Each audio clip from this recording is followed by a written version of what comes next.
Y ya estamos compartiendo aperitivo, como decíamos, con nuestras historiadoras del programa, María y Laura Lara, pero hoy no para hacer esa sección de los miércoles, Princesas en Jeans, sino porque son noticia gracias a la publicación de un nuevo trabajo, un nuevo libro que ve la luz y que además fue escrito en tiempos de confinamiento, en la primera ola de la pandemia, allá por el mes de marzo. Pues entonces las hermanas Lara comenzaron ya a desarrollar Los caballos amarillos. Ese es el título de este libro, donde el coronavirus y todas las pandemias o enfermedades que hemos sufrido a lo largo de los años, a lo largo de la historia, los seres humanos, más o menos intentan de estar recogidas y además con una documentación bastante amena en cuanto a lectura. Laura Lara, buenos días. Buenos días, César. Bueno, ¿por qué ese título, lo primero, Los caballos amarillos, Laura?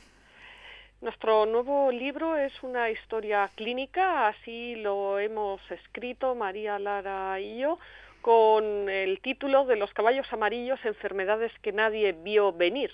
La Torá nos habla de las plagas en Egipto, en el Apocalipsis, el caballo amarillo porta al jinete de la muerte. Este color también se asocia a una de las fiebres que ha causado grandes estragos a lo largo de la historia, la fiebre amarilla. Y María y yo nos preguntábamos, al comenzar a escribir nuestra nueva obra, qué papel habían desempeñado las enfermedades en el devenir de los hechos. En Los caballos amarillos damos respuesta a estos interrogantes y analizamos minuciosamente las grandes pandemias que ha soportado la humanidad. Voy a decir una maldad, Laura, si me lo permites, el coronavirus, una enfermedad que, bueno, pues en Oriente a lo mejor no se le vio venir, pero en otras partes del mundo no se la quiso ver venir. Pues es así, realmente, porque desde diciembre ya llevábamos con noticias en 2019 de lo que estaba sucediendo en China. Quizás pasó un poco como con ese cuento infantil donde hablaban de al lobo, y esperemos que en el futuro los políticos sean capaces de predecir, no a nivel visionario, sino por los informes que la Organización Mundial de la Salud estaba ya aportando, las pandemias, porque después, una vez que el virus se ha instalado en la sociedad a nivel internacional, es muy difícil erradicarlo. Oye, Laura, si no hubiésemos estado en confinamiento, si no hubiese existido ese primer estado de alarma de la pasada primavera, ¿se os hubiese ocurrido escribir un libro de estas características?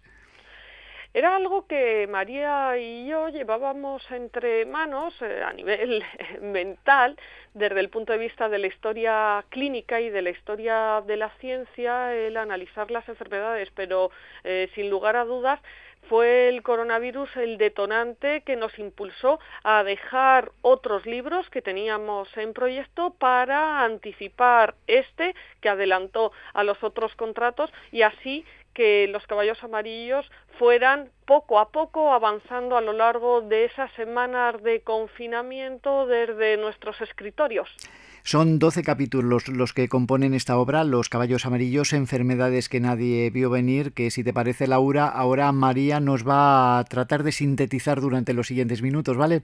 Muy bien, a través de las páginas de Los caballos amarillos, María y yo ofrecemos al lector una obra de historia clínica donde explicamos por qué se han vivido otros estados de alarma en el pasado, y también dejamos constancia de que los rastreadores, los toques de queda y el confinamiento no son un invento de la globalización. Desde hace milenios, María Lara y yo explicamos cómo ha habido enfermedades que de algún modo se pudieron ver venir, pero que debido a las circunstancias, en primera instancia, nadie previno. Ahí dejamos el interrogante, y en las páginas de Los caballos amarillos los lectores encontrarán la respuesta a todas estas hipótesis. Gracias, Laura, y nos encontramos el miércoles, ¿vale? Un honor. Otro, hasta ahora. Nos quedamos ya con María Lara, y el desarrollo de esos 12 capítulos donde se hace historia de todas esas enfermedades, pandemias, o también por qué no vimos venir algunas de ellas, y si podíamos haberlo previsto con tiempo, con anterioridad. María, buenos días. Buenos días, César. Bueno, ¿cómo arrancan los capítulos de estos caballos amarillos? Cuéntanos. El libro empieza con una cita de Petrarca. Petrarca vio morir a su amada Laura de Noves por la peste negra a mediados del siglo XIV. Y es la siguiente sentencia: consulta a los historiadores, permanecerán mudos. Pregunta a los médicos, se quedan estupefactos. Vuélvete a los filósofos, levantan los hombros y con un gesto del dedo, llevado a los labios, te imponen silencio. Si no supiéramos la cronología de esa frase, nos parecería que es de 2020 y sin embargo hay unos siglos de distancia. Uh-huh. ¿Desde qué punto de vista habéis elaborado, digamos, los estragos que distintas enfermedades o pandemias han causado en la humanidad a través de la historia? Porque tenéis muchas referencias y también incluso muchos nombres propios. Tratamos de combinar varias vertientes, desde la historia intelectual, porque la cultura siempre es la válvula de escape ante estos terribles hechos, la historia política y militar, porque, por ejemplo, Pericles y sus 2 hijos antes que él mueren por la llamada peste de Atenas. También la historia económica, en tanto en cuanto se ve afectada los dineros de las personas y también los hogares domésticos. Y, por otro lado, la historia social, ya que en determinados momentos en los que los organismos individuales se han visto débiles por las pandemias, se han producido revoluciones. Por ejemplo, una de las cuestiones que desvelamos en el libro y que es un descubrimiento, lo digo con humildad, pero es así, nos había contado antes, es que antes de que llegaran los musulmanes en el año 711, antes de que se produjera la invasión islámica de la península ibérica, los visigodos, habían soportado una peste, de manera que cuando entra la caballería árabe y bereber, los hispanorromanos, los visigodos, se encontraban en sus propios cuerpos débiles por la enfermedad que habían tenido que soportar. Y ni que decir tiene que no afrontas igual una guerra cuando estás fuerte que cuando te encuentras con tratamientos de salud. Uh-huh. Hay una figura histórica que es la de Carlos II el Hechizado, que me gustaría también, pues que nos trataras de explicar un poquito, porque es un hombre al que por su propia endogamia, decís, le afectaba todo tipo de males, ¿no? Todo tipo de enfermedades. Sí, para él nacer fue empezar a morir. De algún modo es para todos, pero es que la endogamia, los matrimonios entre primos, hicieron que desde su nacimiento se pregonara por toda Europa un cadáver en el Alcázar de Madrid. Así corría veloz por el continente la idea de que en el cuerpo de Carlos II fallaba más de un órgano y tampoco contribuía a dar una imagen sólida del titular del reino, del último de los Austrias. El descuido hacia su persona, la palidez ojerosa, no la podía ocultar, pero sí podía peinarse la larga cabellera, que sin embargo llevaba enmarañada y sucia. Y es que 5 días después de la muerte de su hermano Felipe Próspero, el domingo 6 de noviembre de 1661, nacía Carlos, el futuro Carlos II, y desde ese instante centenares de hacedores de horóscopos empezaron a preconizar sus vaticinios y aseguraban que llegaría a soberano, pero que le fallaría la salud. Y a los 3 años de edad, Carlos II el Hechizado todavía no tenía cerrados los huesos del cráneo y no se mantenía de pie. Hasta los 6, Carlos II no pudo caminar y aún a los 9 lo hacía con dificultad y sufrió infecciones bronquiales, dentales, sarampión, varicela, rubeola, y hasta los 4 años de edad su dieta fue leche materna a cargo de nodrizas. La monarquía, pero también el clero de alguna forma, porque a los jesuitas se les atribuía, de alguna forma ser el mal de algunas pandemias. En el siglo XIX, Madrid, como todo el mundo prácticamente, se vio azotado por el cólera. Y la orden de los jesuitas, que por su cuarto voto siempre causaba un mayor recelo, ya que tenían, junto con la pobreza, castidad y obediencia, el voto de obediencia al Papa, y por tanto, pues los monarcas siempre se picaban con la autoridad pontificia, pues en el siglo XIX varios de los momentos de tensión y de expulsión de la Compañía de Jesús de España fue porque ante momentos de oleadas de cólera o de otras enfermedades se los acusaba a ellos de envenenar las fuentes de Madrid, lo cual era totalmente incierto. Caray.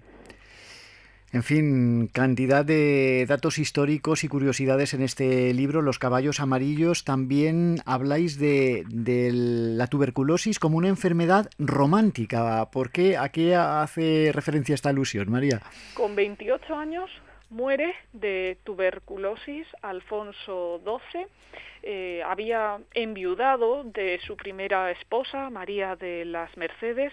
En Los caballos amarillos contamos cómo la primera conexión telefónica que se produce en Madrid fue unos momentos antes, en la tarde previa a su boda en Madrid, cuando los conectaron a los dos contrayentes desde Madrid y Aranjuez por teléfono. Y bueno, pues Alfonso XII, que visita a los enfermos de cólera llevándose la bronca del gobierno porque se podía contagiar, al final muere tuberculoso. Pero quien tenía un estatus social elevado en el siglo XIX podía permitirse irse a hacer curas de sol o retiros en balnearios y así poder sanar. También Elizabeth de Baviera, sí, estuvo con tuberculosis y se retiró de manera pasajera a Madeira y allí pudo recuperarse. La verdad es que son innumerables las curiosidades que aparecen en Los caballos amarillos, enfermedades que nadie vio venir a través de esos 12 capítulos. Vamos a dejar que sean nuestros amigos quienes lo descubran, porque si lo contamos todo, María, pues no van a comprar el libro, ¿no? Y tampoco es cuestión. También hablamos en el libro de la viruela, los granos de los dioses, como los llamaban los miembros de las culturas prehispánicas cuando los europeos llegaron a América y se encontraron con una nueva enfermedad, porque los patógenos viajaban en los barcos. Enfermedades de ida y vuelta, de alguna manera, ¿no? Efectivamente, y también comparamos la situación de los griegos y de los romanos. Los griegos tenían ciudades autónomas, las llamadas poleis, la polis, y claro, como ellos trataban de guardar las distancias con los vecinos, era mucho más difícil que se transmitieran los virus y las bacterias, a no ser que fuera por la guerra. Pero, sin embargo, los romanos, con su sistema de calzadas y de interconexión, contribuían a que los patógenos se movieran con las galeras y las legiones. No tenemos tiempo para más, nos quedamos con Los caballos amarillos, enfermedades que nadie vio venir. Está editado en Ciudadela y está a la venta ya, María. Ya se encuentra en las librerías, centros comerciales y también puede adquirirse por las plataformas de Internet. Y ahí tratamos también, Laura y yo, de dar un mensaje de esperanza. El libro ha sido escrito durante el confinamiento y bueno, el objetivo es mirar con optimismo el futuro, no tener miedo, pero sí tener respeto, precaución y prevención para que la situación amaine y para que podamos seguir con la vida normal como hasta hace un año. A ver si el nuevo año nos trae buenos presagios de cara a esa premonición que acabas de hacer, María. Muchas gracias una vez más, María Laura Lara. Nos encontramos el próximo miércoles ya en nuestra sección habitual de Princesas en Jeans a la 1:15, ¿de acuerdo? Allí estaremos. Hasta entonces.